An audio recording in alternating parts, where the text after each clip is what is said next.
తిరులో పెద్దారెడ్డిని ఊర్లోకి రానియకుండా వైసీపీ వాళ్ళందరినీ ఇళ్ల మీదకి వెళ్ళి దాడి చేసినా శభాష్ శభాష్. వేమిరెడ్డి వర్గం వెళ్ళి నల్లపరెడ్డి వాళ్ళని కొట్టినా శభాష్ శభాష్. తిరుపతిలో తన్నినా శభాష్ శభాష్. అలాగే ఆ భూమాకిలి ప్రియోళ్ళ నియోజకవర్గంలో ఆ వ్యాపారస్తులను ఇబ్బంది పెట్టినా శభాష్ శభాష్. ఇవన్నీ లోక కళ్యాణం కోసం చేస్తున్నటువంటి చర్యలు మనం అంగీకరించాల్సినటువంటి. లోక కళ్యాణం కోసం కొంతమంది వీళ్ళందరూ రాక్షసులు, దెబ్బలు తిన్న వాళ్ళందరూ కూడా తొంతున్నటువంటి వాళ్ళు దేవతలు అని మనం ఫీల్ అవ్వాలి. అవును అవును. కానీ ఒకటిసారి ఇందాక మీరు కేఎస్ఆర్ గారు గుర్తు చేశారు కాబట్టి ఆయనప్పుడు విషయం ఏంటంటే నవ్వారు. ఆయన నవ్వినందుకంటే సుప్రీంకోర్టు అడిగింది నవ్వితే అరెస్ట్ చేస్తారా, కేసు పెడతారని.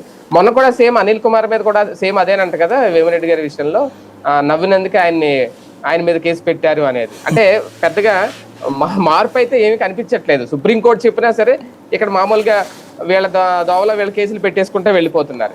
అయితే ఇక్కడ ఇలాంటి నేపథ్యంలోనే ఈ డేటాబేస్ రాజ్యాంగం రేపొద్దున్న జగన్ 2.2 వస్తే చూపిస్తాము, దానికి సంబంధించి ఒక యాప్ సిద్ధం చేసి దాన్ని మొత్తం ఒక లీగల్ సెల్కి, వైసీపీ లీగల్ సెల్కి ఆ బాధ్యత అప్పచెప్పడం, ఇవన్నీ జగన్మోహన్ రెడ్డి గారు చేయడం రేపొద్దున్న ఆయనకి కలిసి వచ్చే అంశమేనా ఇదే?